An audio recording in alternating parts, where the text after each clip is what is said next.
봅시다. 시다 봅시다. 선형기 적정에서 가장 많이 나오는 타이틀런트로 NaOH가 등장하거든요. 그럼 얘 같은 경우는 그 뭐냐면 반드시 표준어를 해야 되는데 그 이유는 방금 말씀을 드렸고요.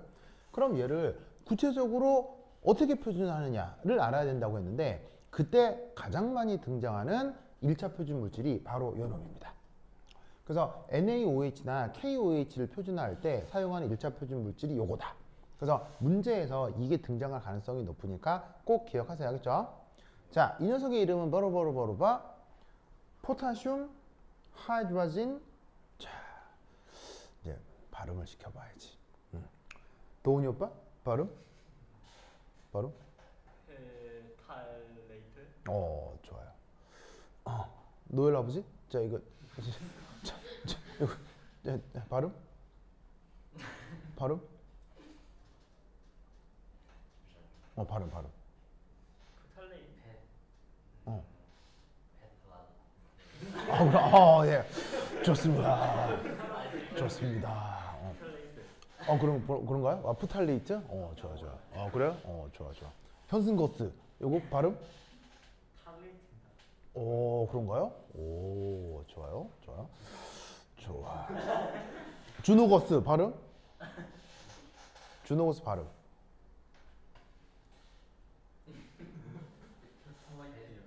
그런가요? 민서거스 발음. 이거 발음. 그래요? 승거스. 그런가요? 좋아요. 래퍼 다미니? 자. 그래요? 좋아. 참고로 이거 발음 어떻게 해요? 이거 발음 이게 있잖아요. 그거 발음 교육을 잘 뭐냐면 좀 그 받지 않으면 발음하기 좀 어렵고 어색하거든요. 우리는 그냥 콩글리시로 필름이라고 하잖아요. 필름. 근데 이제 어떻게 발음이 되냐면 자, I는 모음이죠. 근데 L은 자음 모음 뭐예요?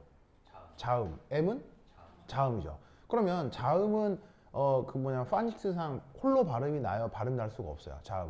자음은 홀로 발음이 안 나죠. 그래서 얘는 어떻게 발음해야 되냐면 요까지만 발음하는 거예요.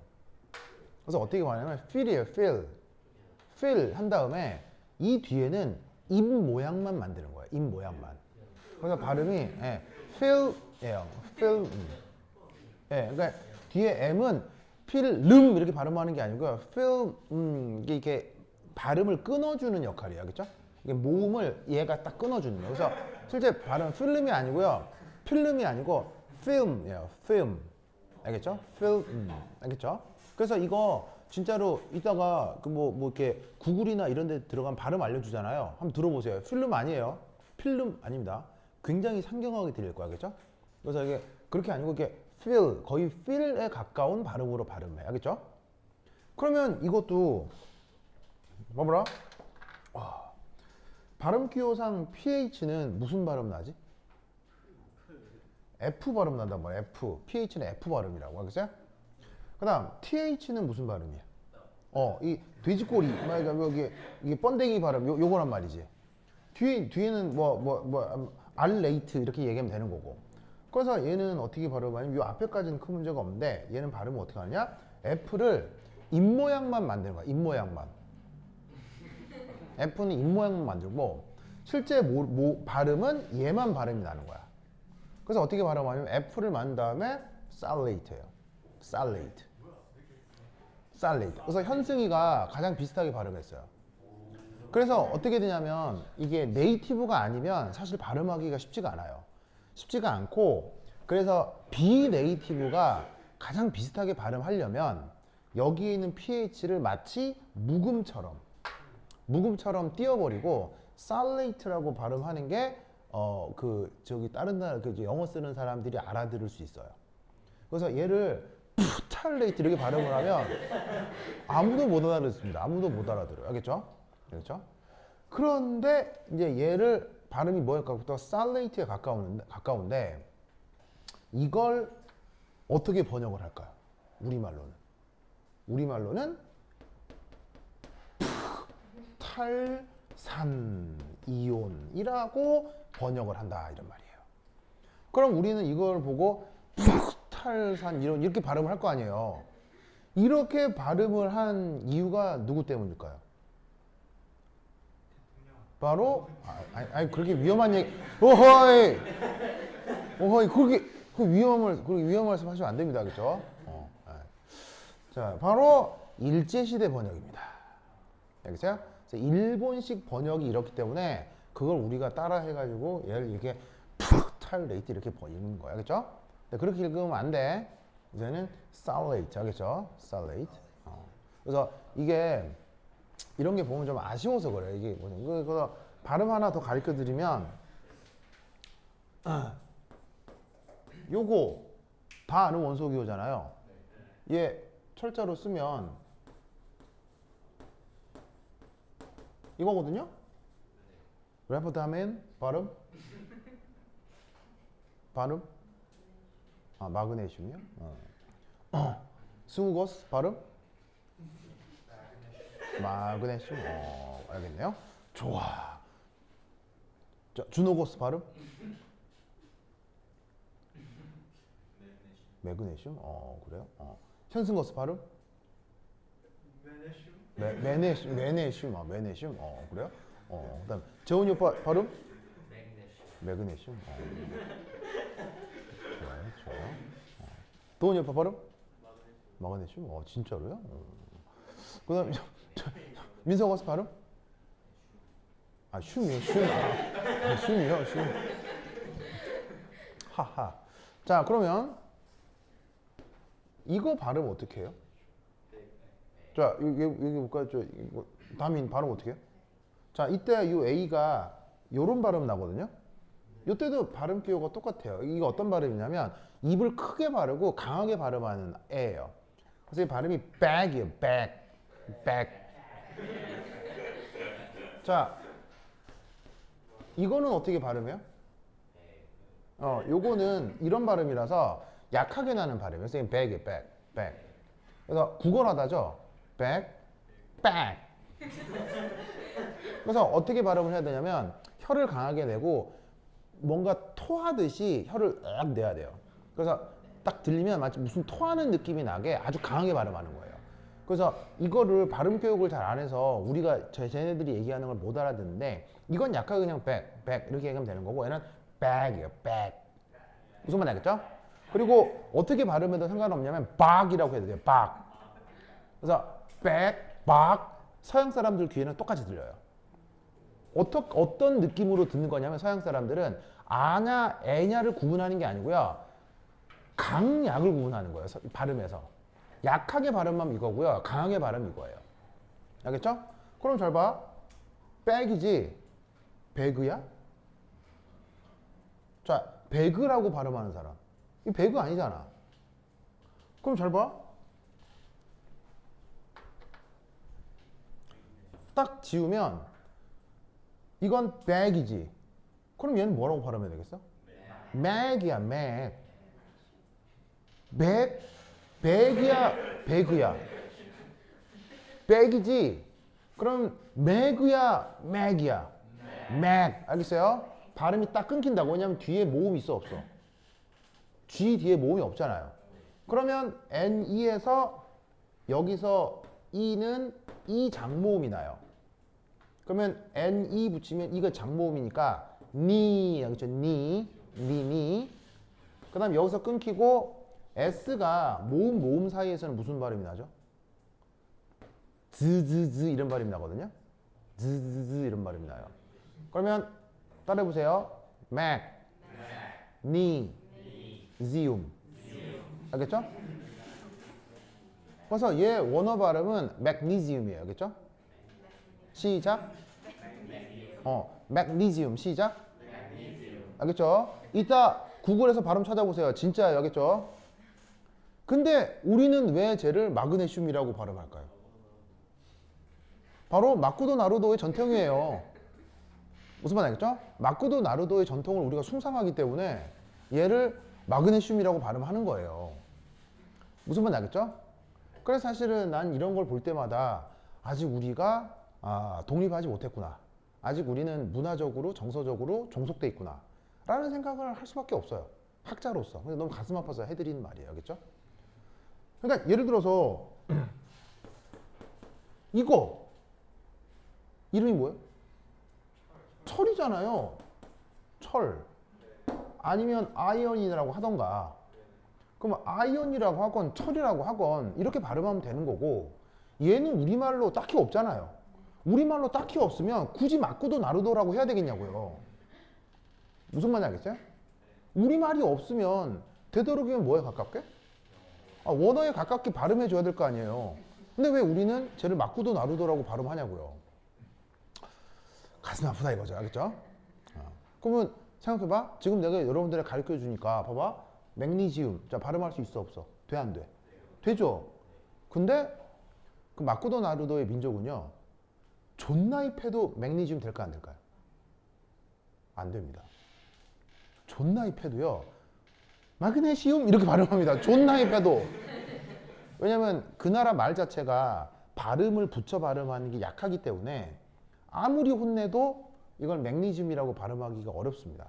그래서 그네들이 우리나라를 점령한 다음에 한국 사람들 역시 마쿠도 나루도로 발음하도록 걔네들이 강요한 거예요. 그걸 우리가 여전히 따르고 있는 거죠. 하지만 보세요. 한국어는 발음이 쉬운 언어예요. 한국어는 발음이 굉장히 어려운 언어예요. 한국어는 발음이 극악의 난이도의 언어입니다. 한글은 편하지만 한국어는 배우기가 굉장히 어렵습니다. 특히나 발음은 아주 어려운 편입니다. 그래서 한국 사람들은 한글이라는 문화와 굉장히 발음하기 어려운 언어를 어렸을 때부터 교육을 이게 훈련을 해왔기 때문에 한국어는 다른 전 세계 모든 언어를 가장 비슷하게 발음할 수 있습니다. 그래서 한국 사람들은 외국어의 발음을 가장 비슷하게 발음할 수 있어요. 그럼 이건 좋은 점이에요, 안 좋은 점이에요? 굉장히 좋은 점. 이게 뭐냐면 예를 들면 여러분 구분되죠? 이거 구분하는 언어 있을까요, 없을까요? 거의 없어요. 크가 되는 언어는 거의 없어요. 근데 우리는 이런 거 막 쓰잖아요. 그걸 받침으로도 넣어서 막 쓰잖아요. 근데 한국인만 되는 거예요. 그럼 이 문화유산을 우리는 소중하게 생각해야 되겠어요? 마쿠도 나루도라고 해야 되겠어요? 뭔지 알겠죠? 알겠어요? 그리고 한글 만든 사람 누구예요? 세종대왕 아니겠습니까? 세종대왕님은 얘를 맥니즘으로 발음하기를 원하실까요? 마쿠도 나루도라고 발음하기를 원하셨을까요? 세종대왕님은. 세종대왕님은 얘를 맥니즘으로 발음하기를 원하셨어요. 그게 어디 나온다? 그게 어디 나오게요? 네, 훈민정음 해례본에 나옵니다. 훈민정음 해례본 딱 한 군밖에 안 남은 거 알죠? 훈민정음 해례본 한 군밖에 없어요. 일본 애들이 싹 쓸어 가려고 하는 걸 그때 당시 우리나라에 뜻있는 어떤 사업가 한 분이 지금 가치로 3억 원인가 주고 되사오셨어요. 지금 가치로 3억인가 10억인가 주고 되사온 거예요. 일제시대 때. 그래서 훈민정음 해례본 지금 딱 하나 남아있는데 만약에 그거 일본 애들이 가져가서 영영 숨겨버렸으면 여전히 훈민정음에 대한 뭐냐면 정확한 뜻을 우리가 몰랐을 텐데 거기 뒤지면 진짜 이런 의미의 말이 나와요.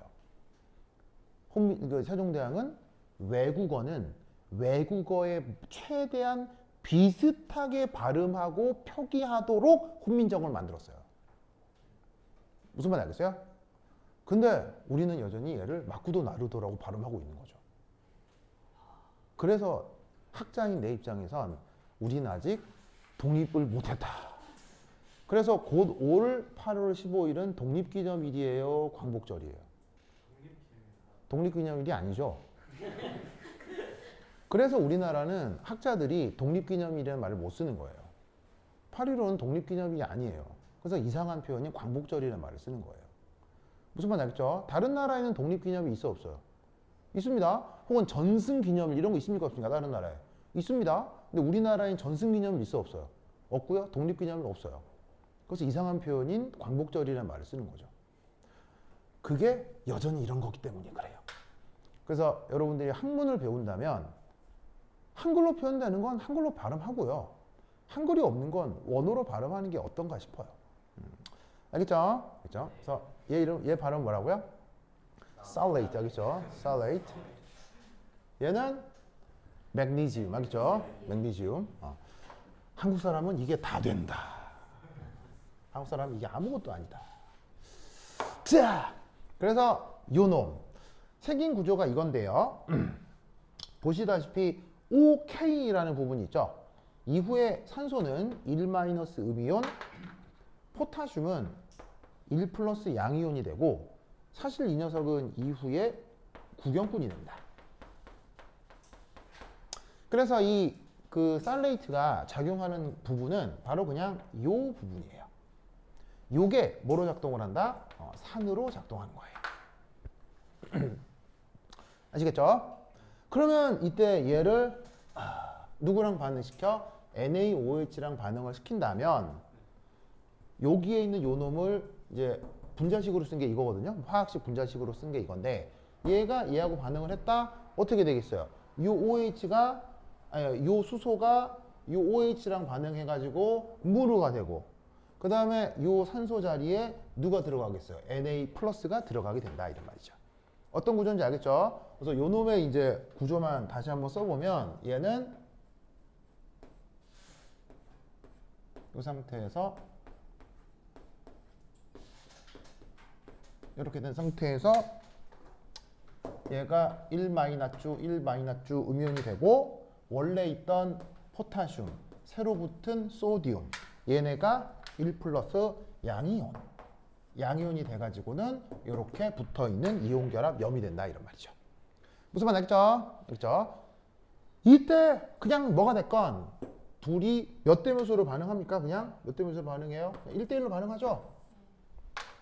그래서 어떻게 돼? 여기에 있는 프라이머리 스탠다드인 이 프탈레이트랑 여기에 있는 NaOH가 반응을 해서 이런 식의 반응이 되는 게 지금 주어진 어떤 표준화 반응이 된다 이런 말이죠. 아시겠죠? 아까 말씀드렸다시피 이 프라이머리 스탠다드는 순도가 99.9% 그리고 굉장히 화학적으로 물리화학적으로 안정하다고 했죠? 이게 그런 성격을 가져요. 그래서 요 놈으로 시약을 딱 만들어 놓으면 농도가 일정하게 유지가 되기 때문에 농도가 정확하지 않은 NaOH를 넣어서 중화 반응을 시켜 그 농도를 알아낼 수 있다 이런 말이죠. 됐죠? 자, 이때 뒤에 나오겠지만 지시약을 활용합니다. 이 또한 중화 적정입니다. 중화 반응을 활용한 적정 테크닉을 그대로 쓰고 페놀프탈레인이라는 지시약을 쓸 건데, 지시약은 뒤에서 다시 한번 얘기하겠지만 뭐 페놀프탈레인에 대해서만 살짝 얘기를 하면 얘는 산성이나 중성에서 색깔이 뭐죠? 산성이나 중성에서 무색이죠. 그리고 핑크가 어디서? 염기성에서 핑크빛이 됩니다. 그렇죠? 그래서 산성, 중성에서는 무색이고 염기성에서 핑크빛이 되는데 뭐 색깔 같은 거 외울 필요는 없지만 얘는 뭐 너무 유명하니까 자주 나올 거예요.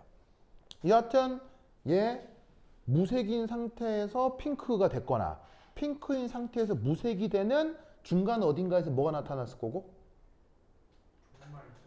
당량점 혹은 종말점이 나타났겠죠? 그것으로부터 데이터를 이렇게 얻은 거다 이런 말이에요. 무슨 말 알겠죠? 그러면 이때 얘를 어떻게 푸느냐? 문제 푸는 건 굉장히 쉬워요. 첫 번째 1. 사용한 KHP 모르스. 자, 어떻게 계산하면 되느냐? KHP 질량이 0.824g 이라고 했죠.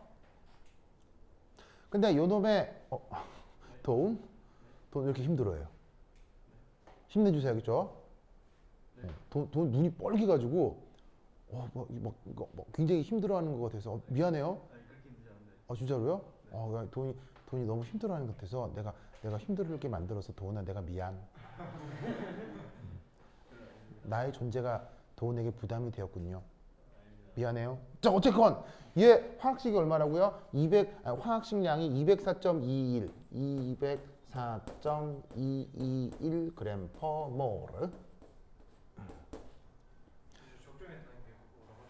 뭐라고요? 그만큼 적정했다는 이게 상황적인 게 이제 좀 상황적인 게 조금 이해가 안 됐겠군요. 자, 뭐냐면 NaOH 우선 이것부터 해볼게요.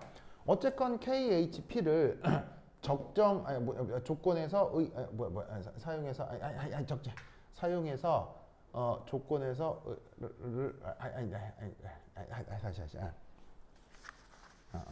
사용해서 0.824g의 KHP를 중화 적정했다. 그러니까 이게 뭐냐면 이게 말이 좀 어색하긴 한데 다시 잠깐만요.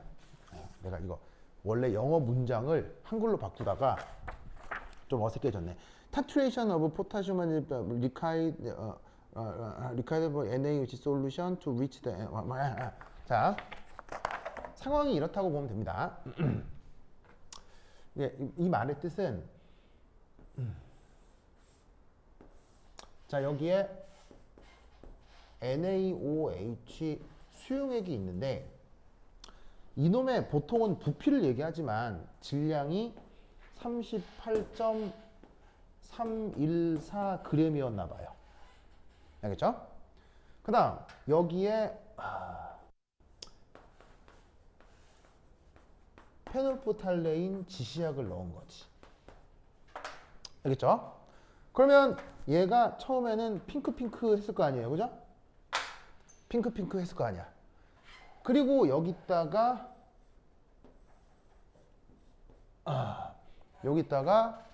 바로 KHP 수용액 같은 걸 준비한 거야. 그래가지고 얘를 여기서 이렇게 똑똑 떨어뜨렸어. 그래서 이 핑크가 어떻게 돼? 전체가 투명해질 때까지 투명해지는 순간까지만 KHP를 집어넣은 거야.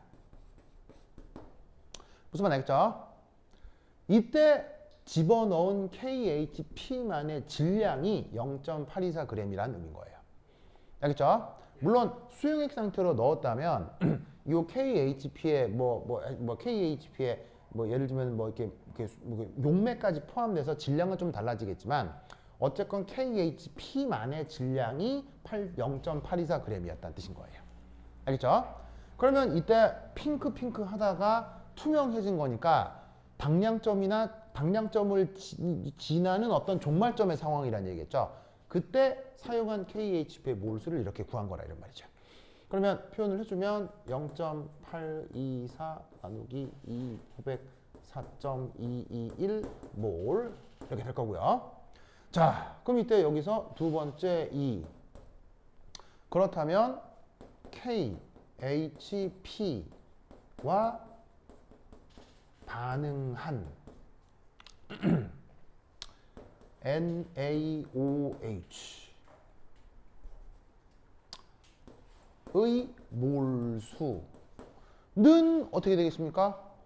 당연히 1과 같을 거라는 얘기예요.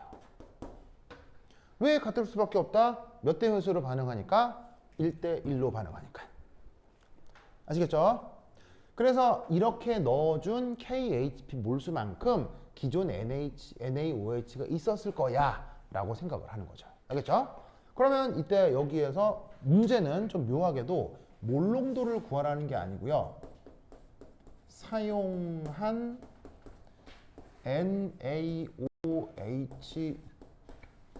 수용액의 1kg당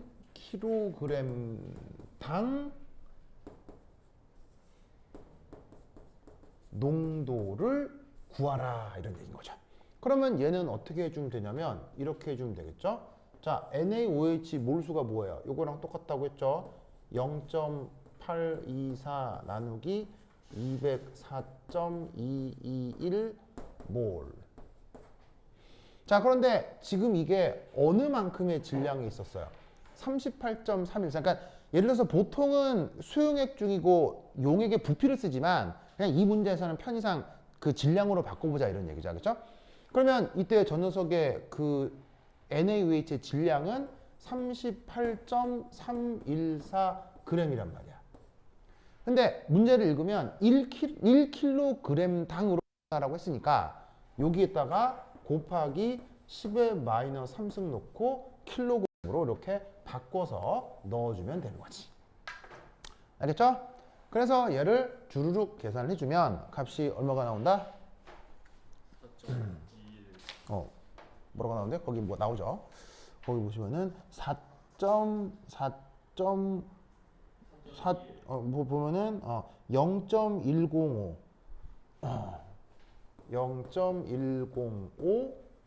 몰 퍼 킬로그램이 나올 거예요. 알겠죠? 그래서 지금 주어져 있는 이 NaOH 수용액은 이 수용액 1kg당 NaOH가 이 정도 있나 보다. 무슨 말 알겠죠? 이렇게 생각을 해볼 수가 있는 거죠. 초기에 주어져 있는 38.314가 뭐 그램이 아니라 부피로 나와 있으면 그냥 부피로 나눠서 몰농도를 구하면 되는 건데 이 문제의 특성상 그램으로 나와 있었나 보네요. 어떤 건지 아시겠죠? 그러니까 사실 표준화라는 행위 자체도 뭐 특별한 거예요. 쟤도 그냥 또 하나의 적정인 거예요. 쟤도 그냥 또 하나의 적정이에요. 그래서 문제에서 프라이머리 스탠다드를 제시하고 반응식이 주어져 있으면 양론대로 반응을 해서 농도를 구해내면 끝인 거예요. 알겠죠? 그래서 이런 과정이 바로 NaOH의 표준화 과정이다 라는 것을 알아두시기 바랍니다. 되죠? 됐죠? 자, 이거 쓰십시오. 자, 됐나요? 자, 그 다음 간다. 예. 네. 그게 지금 명확하지가 않아요. 무슨 말이냐면 NaOH가 고체 상태인데 알 수 없이 물이 흡착돼서 전체가 38.314라는 건지 수용액을 만들어 놨는데 수용액이 38.314라는 건지 지금 문제에서 구분하고 있지 않아요. 그런데 얘가 수용액 상태의 38.314g이건 고체 상태의 38.314g이건 이건 맞아요, 이건 무조건 틀려요. 이건 무조건 맞잖아요. 그래서 그 몰수에 대해 해당 초기 조건을 나눠서 지금 문제가 원하는 농도를 구한 거란 얘기죠. 그래서 보통은 이게 초기에 이 녀석을 수용액으로 만들어서 보통은 뭐 몇 밀리리터의 수용액이었다 보통 이렇게 주겠죠. 차라리 38.314 밀리리터의 NaOH 수용액이라고 얘기하면 조금 더 이해하기 쉬웠겠네요. 그래서 문제를 밀리리터의 수용액으로 바꾸면 얘가 어떻게 되겠어요? 이 자리가 킬로그램이 아니라 리터로 바뀌겠죠? 그럼 얘를 리터로만 바꾸면 된다는 얘기예요. 뭐 그런 의미인 거지 저기에서 38.314 g이라는 것 자체에 크게 신경 쓸 필요는 없어요. 알겠죠? 됐죠? 그러니까 지금은 KHP, 쟤를 기억하는 게 중요해요. 실제로 요 줄임말은 정말 써요. 워낙 유명해서 NaOH 표준화에는 얘가 진짜 많이 나오거든요. 그래서 분석과학에서는 얘를 KHP로 줄였습니다. 그래서 얘가 포타슘 하이드로진 살레이트. 아시겠죠? 자자. 살레이트요? 이게 에이트가 뭐냐면 이게 그 음이온을 뜻해요. 음이온. 그래서 이제 원래는 얘가 여기 있다.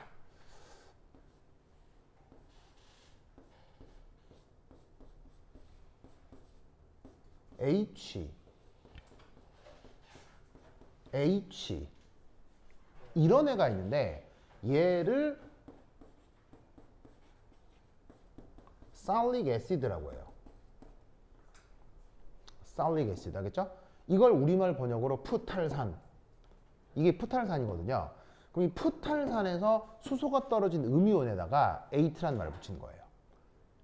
그래서 수소 떨어지고 여기가 음이온이 된 거 아니에요.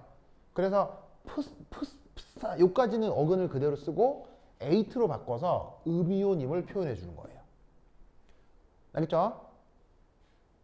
원래 이가음이 다 떨어지면 이가 음이온까지 가는 거죠. 다 떨어지면. 둘 다. 예, 그래서 둘 다 떨어진 게 살레이트고요. 수소가 여전히 붙어 있어서 하이드로진 살레이트라고 부르는 거예요. 무슨 말 알겠죠? 그래서 두 개가 다 떨어지면 그냥 살레이트 이온이고요. 하나 붙어 있어서 하이드로진 살레이트라고 부르는 거예요. 이해했죠? 이해했죠? 근데 이게 뭐 이게 이름에 이렇게 민감할지 몰랐네요. 저렇게 그렇죠. 예. 그래서 수소가 여전히 하나 남아 있어서 하이드로진이라고 붙여준 겁니다. 그렇죠? 뭐 비슷한 예가 뭐 예를 들어 뭐 어디 해볼까? 여기 지우고. 자, 예를 들어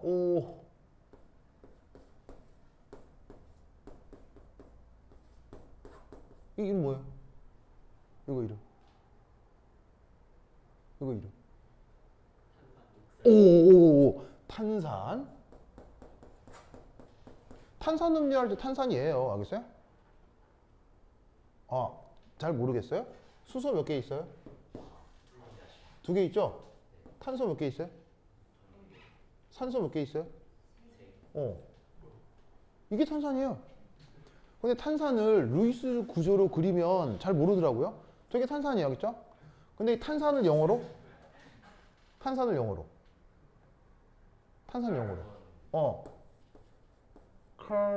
카보닉 애시드라고 한다고요. 얘가 카보닉 애시드라고요. 알겠어요? 그럼 이때 여기서 얘가 한 다음에 여기가 음이온이면 얘를 하이드로젠 카보네이트라고 하는 거고요. 아시겠죠? 얘가 수소가 완전히 다 떨어져서 CO3E-가 될 때 그냥 카보네이트라고 하는 거예요. 그래머가 똑같죠? 무슨 말 알겠죠? 그래서 얘는 탄산수소이온이라고 번역하는 거예요. 그래서 우리말로 얘는 탄산수소이온, 얘는 탄산이온. 무슨 말 알겠죠? 그래머가 똑같은 거라고. 그래서 얘는 푸탈산, 알겠죠? 얘는 푸탈산수소이온. 다 떨어지면 푸탈산이온. 알겠죠? 그래머가 저렇게 된다고. 됐죠? 이를 꼭꼭 알아두시기 바랍니다. 자, 그 다음 또 누구 얘기를 해야 되냐면 지시약 얘기를 해야 되는데 여기부터 또 한 10분 쉬었도록 하겠습니다. 환시를 받으세요. 부탈산 수소이온.